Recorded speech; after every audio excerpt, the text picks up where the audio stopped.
Start किसी चीज़ का बढ़ता हुआ उपयोग उसकी लोकप्रियता को दर्शाता है विराम।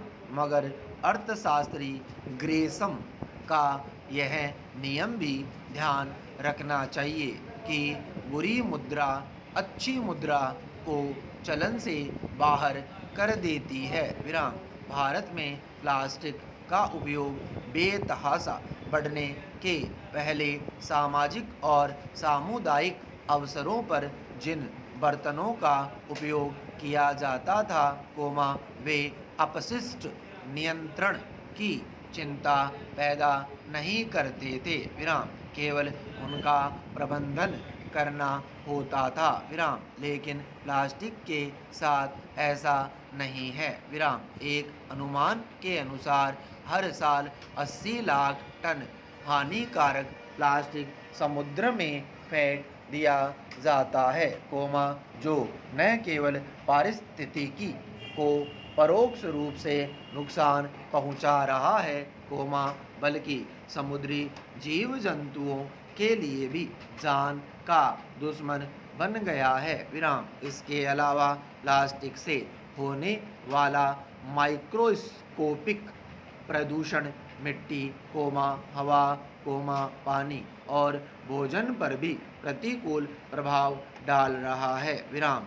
लाने ले जाने और पैकिंग में आसानी के कारण दुनिया भर में खाद्य पदार्थों को प्लास्टिक पैकिंग में देने की परंपरा बढ़ी है और यह पैकिंग उपयोगकर्ता के स्वास्थ्य और पर्यावरण दोनों से खिलवाड़ कर रही है विराम। शायद यही कारण है कि अब दुनिया के विभिन्न देशों में इस आशय की मांग उठने लगी है कि अपने उत्पादों को प्लास्टिक पैकिंग में बेचने वाले उत्पादकों से उसका अतिरिक्त शुल्क वसूल किया जाए।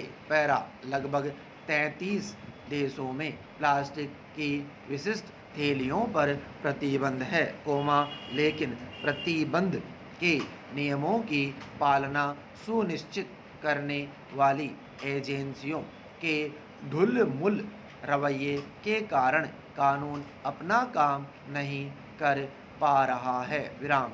फिर कुछ देशों में उत्पादकों ने प्रतिबंधित प्लास्टिक के स्थान पर विशिष्ट प्रकार से बने प्लास्टिक का इस्तेमाल करना शुरू कर दिया है विराम। इस तरह वे कानून की पकड़ से तो बच गए हैं लेकिन प्लास्टिक के विकल्प के तौर पर प्लास्टिक ही उपयोग कर रहे हैं विराम।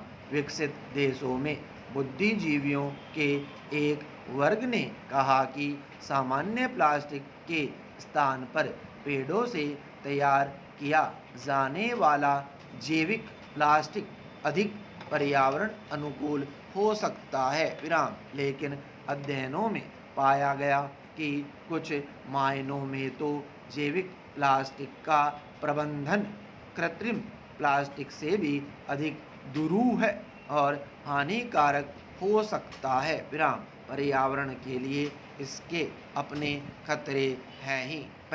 प्लास्टिक उत्पादों को पानी और नमी से बचाता है वह हल्का होता है अधिक टिकाऊ और कई विकल्पों की तुलना में अधिक सस्ता होता है विराम। शायद यही कारण है कि बुद्धिजीवियों का एक वर्ग कहता है कि प्लास्टिक स्वयं में एक समस्या नहीं है बल्कि उसका दुरुपयोग और उसके यथोचित प्रबंधन का अभाव एक समस्या है विराम। अगर आबादी द्वारा फेंके जाने वाले कचरे का निस्तारण सही तरीके से हो और पुनर्चक्रण के लिए उपयोगी प्लास्टिक को छांटकर उसे उचित क्षेत्र तक पहुंचा दिया जाए तो प्लास्टिक कचरे के प्रबंधन की चिंता से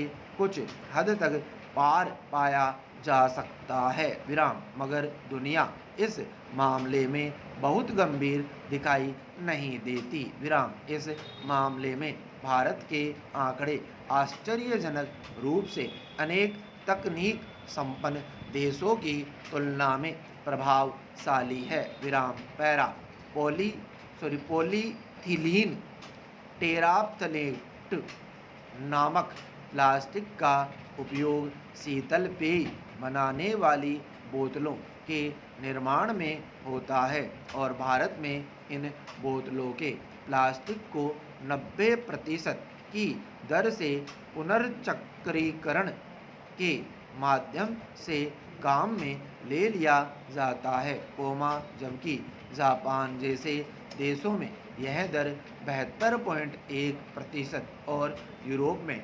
48.3% है। विराम दरअसल भारत में कबाड़ी और कचरा बीनने वालों को इन बोतलों की छटाई से कुछ आय हो जाती है और वे गली गली में घूम कर शीतल पेय की बोतलों को एकत्र कर लेते हैं। विराम वहाँ से ये बोतलें एक असंगठित तंत्र द्वारा पुनर्चक्रीकरण रिसाइकलिंग के लिए पहुंच जाती है। विराम इनसे पॉलीएस्टर और डेनिम जैसे उत्पाद बनते हैं। विराम इस दृष्टि से साधारण से दिखने वाले कचरा बीनने वाले और कबाड़ का व्यापार करने वाले दरअसल कथित संभ्रांत लोगों की तुलना में पर्यावरण संरक्षण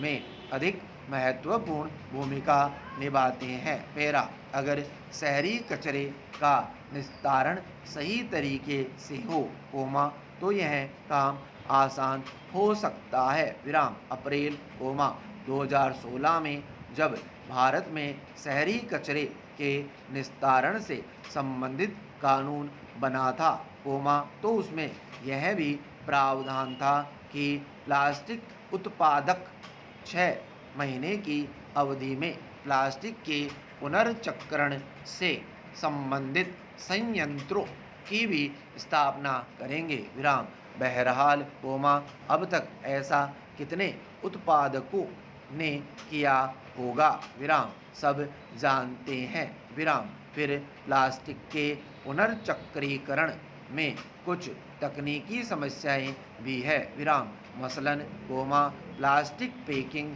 में काम आने वाले तरह तरह के प्लास्टिक। विराम इन विविध किस्म के प्लास्टिक का उपयोग उत्पाद को अलग अलग स्तर पर सुरक्षा देने के लिए होता है। विराम इन सब का निस्तारण एक ही तरीके से नहीं हो सकता। विराम थर्मोप्लास्ट को पिघलाकर उसकी विशेष किस्म की ईंटें बनाई जाती है जिनका उपयोग सीमेंट संयंत्रों में ईंधन के तौर पर होता है। विराम लेकिन प्लास्टिक का जलाया जाना तो हानिकारक गैसों का उत्सर्जन करेगा ही। विराम इन ईंटों के उपयोग को अगर हानि रहित करना हो तो उनका उपयोग 1000 डिग्री सेल्सियस तापमान पर करना होता है। विराम एक अध्ययन के अनुसार भारत में ही सन 2017 में 65 लाख टन प्लास्टिक कचरे का उत्पादन हुआ। विराम समुचित चेतना दृढ़ इच्छा शक्ति और पर्याप्त साधनों के बिना इतनी बड़ी मात्रा में इस प्लास्टिक का निस्तारण संभव नहीं है। पैरा मदुरै के आर वासुदेवन ने इस संबंध में देश और दुनिया को एक राह दिखाई है। विराम 2001 में उन्होंने प्लास्टिक कचरे की मदद से सड़कें बनाने की एक परियोजना पर काम शुरू किया और 2006 में अपने इस काम का पेटेंट भी प्राप्त कर लिया। विराम आर वासुदेवन की सड़कें एक साथ 2 समस्याओं का समाधान करती है। विराम वे न केवल प्लास्टिक कचरे के प्रबंधन